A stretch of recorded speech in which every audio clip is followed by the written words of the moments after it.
Who doesn't remember the Mighty Ducks, the team of screw-ups that nobody thought had a chance, but with the use of a certain coach who doesn't think he'll fit in, but then finds the strength to stand by his team, they will go to the finals and oh, come on. Even before this story was used over and over and over again, it was already tired. Which is a shame because there's nothing in Mighty Ducks that's especially bad, but there's nothing that's especially good in it either. Emilio Estevez plays a rich man who gets in trouble, so he's been sentenced to having to coach a little league hockey team. And of course, they're all troublemakers and goofy and wacky, and at first, his plan is to win games simply by having them call fouls. Yeah, anytime they're tapped, he wants them to fall down and fake these injuries. That's actually pretty funny. But one kid simply won't do it and says that he wants to fight because he loves the sport and he loves what he does. Estevez thinks maybe he should start doing the same thing and tries to encourage the kids to be stronger.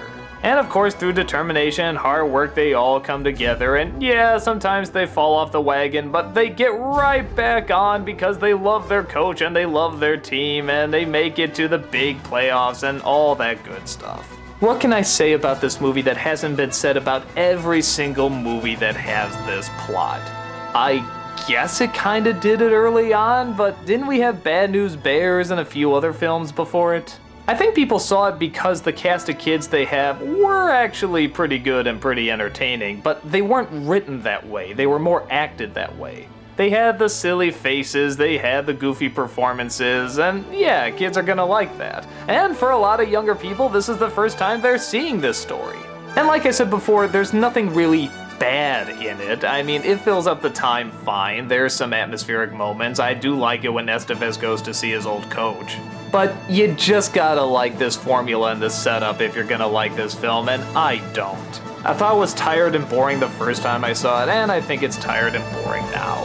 Even the sequels, which I'm not gonna review by the way, because it'd be like reviewing the same movie over and over, are pretty much the same, except insert laziness with something else. Like in the second one, it was fame. They let fame go to their head, and now they have to get back in training. And in the third one, camaraderie and teamwork starts to fall apart, and it's just not worth it.